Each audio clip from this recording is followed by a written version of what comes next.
आज मी बनवत आहे कढी, जी की गरमागरम कढी भात खाण्यासाठी. पाहूया साहित्य कृती.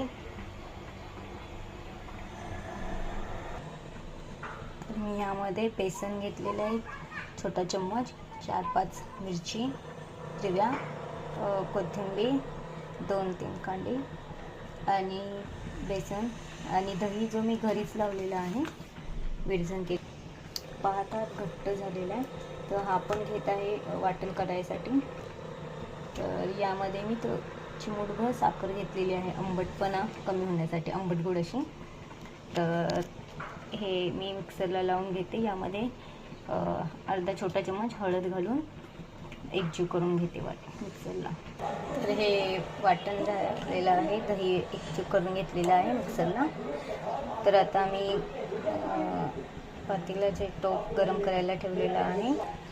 यामध्ये 1 चम्मच तेल घालून घेते. तेल गरम झाल्या फोडणी द्यायची आपल्याला, तडका.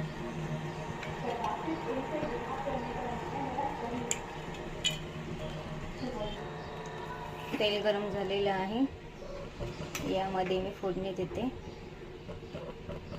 गॅस जो नॉर्मल स्लो करायचा आहे, जेणेकरून फोडणी करपणार.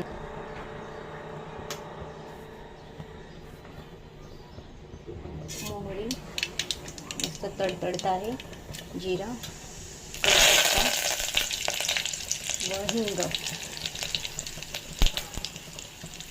करपायच्या आधी आपण त्यामध्ये वाटण घालत आहे. आवश्यकतेनुसार पाणी घेऊन व चवीनुसार मीठ घालून कढी ढवळत राहायची आहे 10 ते 15 मिनटं, जे की फुटू नये यासाठी.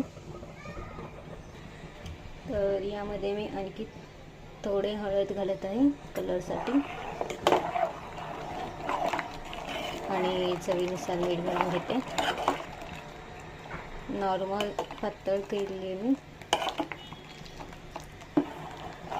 तर गरमागरम कढी भात नक्की बनवून ट्राय करा.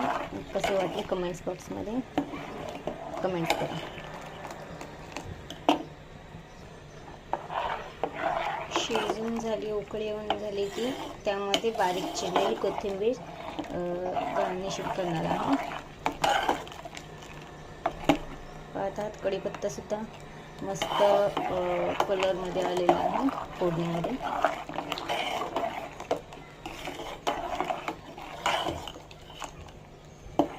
तर 1-2 उकळी येईपर्यंत स्लो गॅसवर आपण हे ठेवणार